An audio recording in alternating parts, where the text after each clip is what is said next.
Well, hello ladies and gentlemen, I am RWP, and this is the Real World Prepper YouTube channel. Thanks for being here.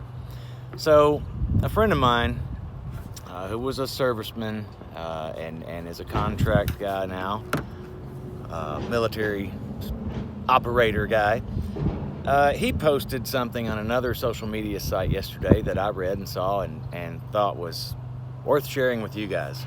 And it goes like this. He starts off, trigger warning, and it's a long post too. When a Muslim extremist shoots a bunch of people in an office, it's terrorism perpetrated by a terrorist.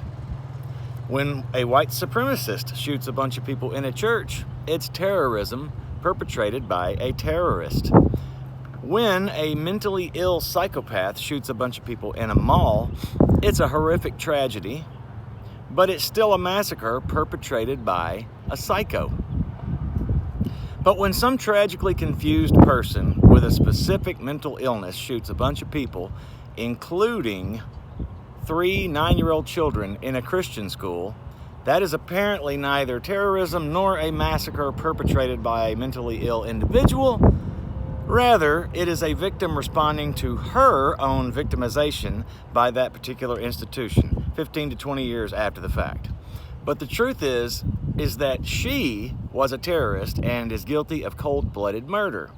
And when the so-called media insist on downplaying her actions in favor of pointing out legislation and attitudes in Tennessee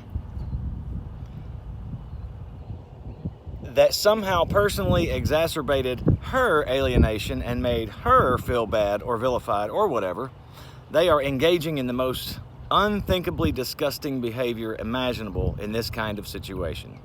Furthermore, there are certain elements of society who, for whatever reason, be it a personal agenda, guilt, or blind obedience to the popular narrative, support the insistence that her mental illness isn't a mental illness at all. Some of these people blame the institution and the faith-based system behind it as the cause of this mayhem and insist that it was the institution and that faith that was to blame for her behaving in a way that they are attempting to characterize as inevitable. Follow that logic. Even worse, there's a small subset of these people that actually latently support what happened, or at the very least, were advocating for something like this. In either case, they are all effectual accessories to 6 homicides by not, in the aftermath of this horror, collectively standing up and declaring that the actions of this disturbed individual are not representative of anything that they believe or stand for. Instead, they do what they always do: deny reality, play the victim, point fingers, make accusations, make excuses, obfuscate facts with red herring logical fallacies, and blame everyone else. It is effing sickening.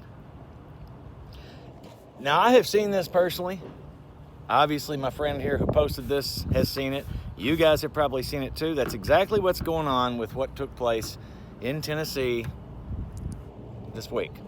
earlier this week. So when anybody else does it, goes out and does some kind of horrific event like what we saw this week, it is white supremacist. It's a hate crime. It's all this stuff.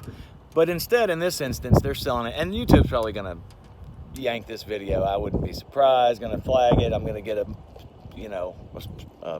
scolding, whatever. I don't care. But the truth is the truth, and let's call a spade a spade. And in this case, this was a terrorist. This was a psychopath perpetrating a crime.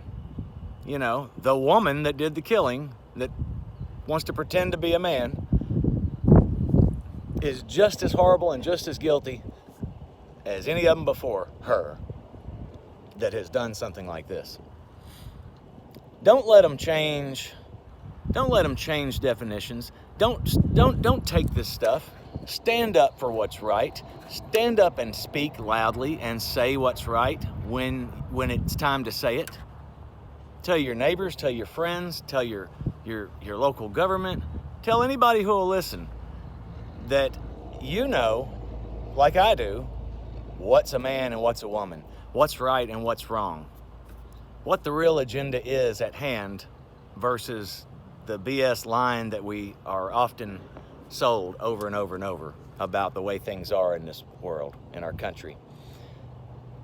I don't believe that we're going to get our country back, but maybe we can slow down this crazy train a little bit.